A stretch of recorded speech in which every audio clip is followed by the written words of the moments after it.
worldwide movement because we have a philosophy. And today I'm going to do something that I always tell my staff to do when they try to sell, in quotes, this thing. And they fail miserably. My staff fails miserably. If anybody wants a job and you can beat them, I fire them. Okay? Anybody want a job selling this stuff to people? Hiring, AZD's hiring. May the best man win. But something I tell them, I'm going to tell you. I say, just tell them about your experience. That should be enough. And it sounds like I tell you my experience, but I don't tell you my experience. I tell you little fractions here and there, and I align it with your experience, because that's what a good speaker does. But today, in the spirit of the day before Christmas and all that other stuff, and I'm just inspired to tell you a little bit about me. What's it like to be me? Let's see. The only thing I ask is that you realize I'm not going to lie at all. But I can't prove that to you, but you just need to know I'm not lying. Okay, let me tell you some things about me. I don't sleep the way you sleep. I sleep consciously, consistently. That doesn't mean I do lucid dreaming. I can't control my dreams, right? I can't control my dreams. But the same way that you're aware right now, right? Most of the night, I'm aware like this. Not 100% of the night, but it will get there because I see the progression, what's happening, right? So while you're going to sleep for the last 3 nights, while my own students, we go in field and they practice, right?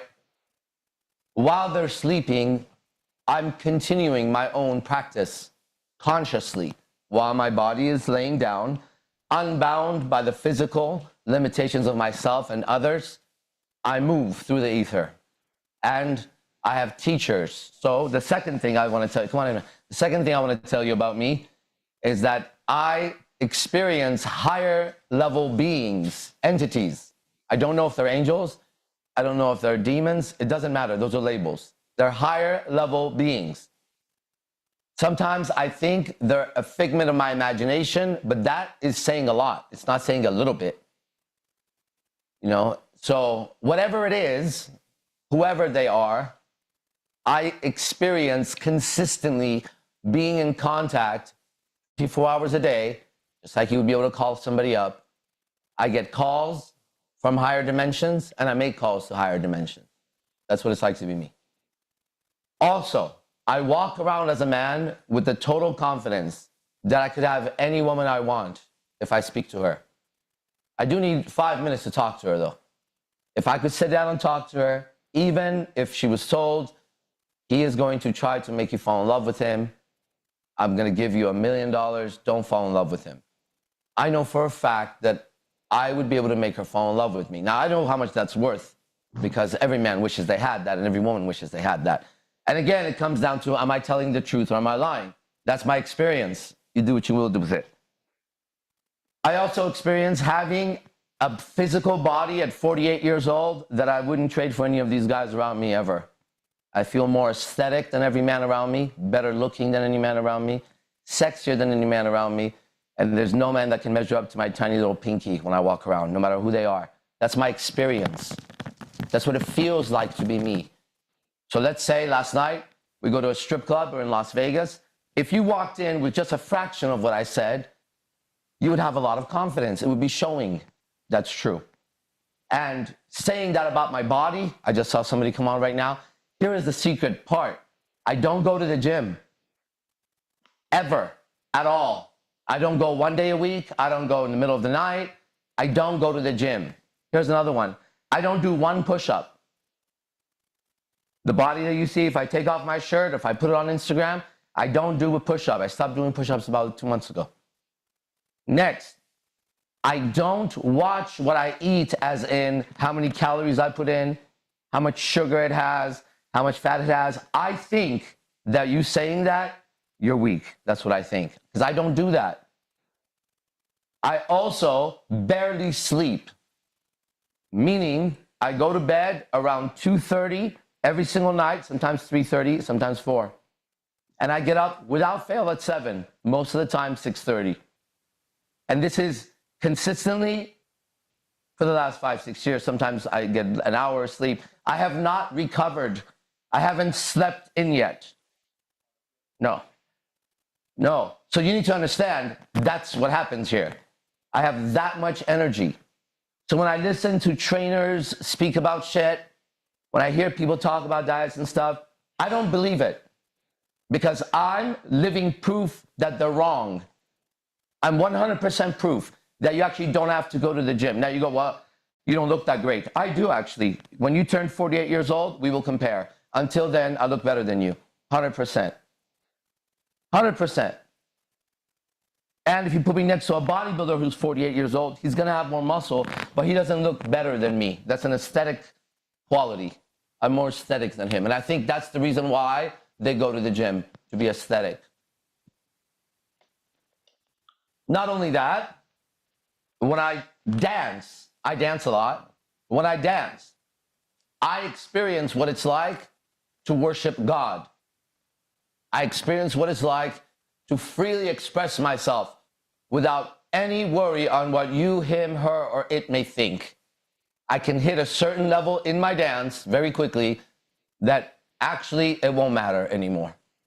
So if a giant tsunami comes to eat me or a missile is about to hit me, if you ever see me just kind of bobbing and weaving, trust me, it hasn't hit me and it will never hit me. It's done. This is what I get to experience. I also, when people speak, I can see through the way they speak exactly what's going on inside of them at levels they don't know. And that's why I'm good at what I do, and that's why I can do what I can do. That's what it's like to be me. When I walk around, I don't measure any man worth my respect yet. Not one yet. The ones that I do respect, I respect God in them. I don't respect them yet. There's a difference. I have yet to see a man work it out where I can respect him properly. I can respect their skill, and I do. I can respect many things about them. But I'm looking for the character to respect, and I'm looking the way Diogenes was looking with a lantern in the daytime. Where is a character that can stand in front of me and have a conversation that I can respect? Not one man has earned that yet, including my own teachers. They earn my respect in their profession, their hard work, their friendship, but not in the one quality I'm looking for that I have. I'm also walking around very aware that everything that I say and everything that I do is real to me, and it could be real to nobody else. I'm totally aware of that. That's why I don't go around knocking on doors trying to make you into a Jehovah's Witness, because I know I get people. That's another one.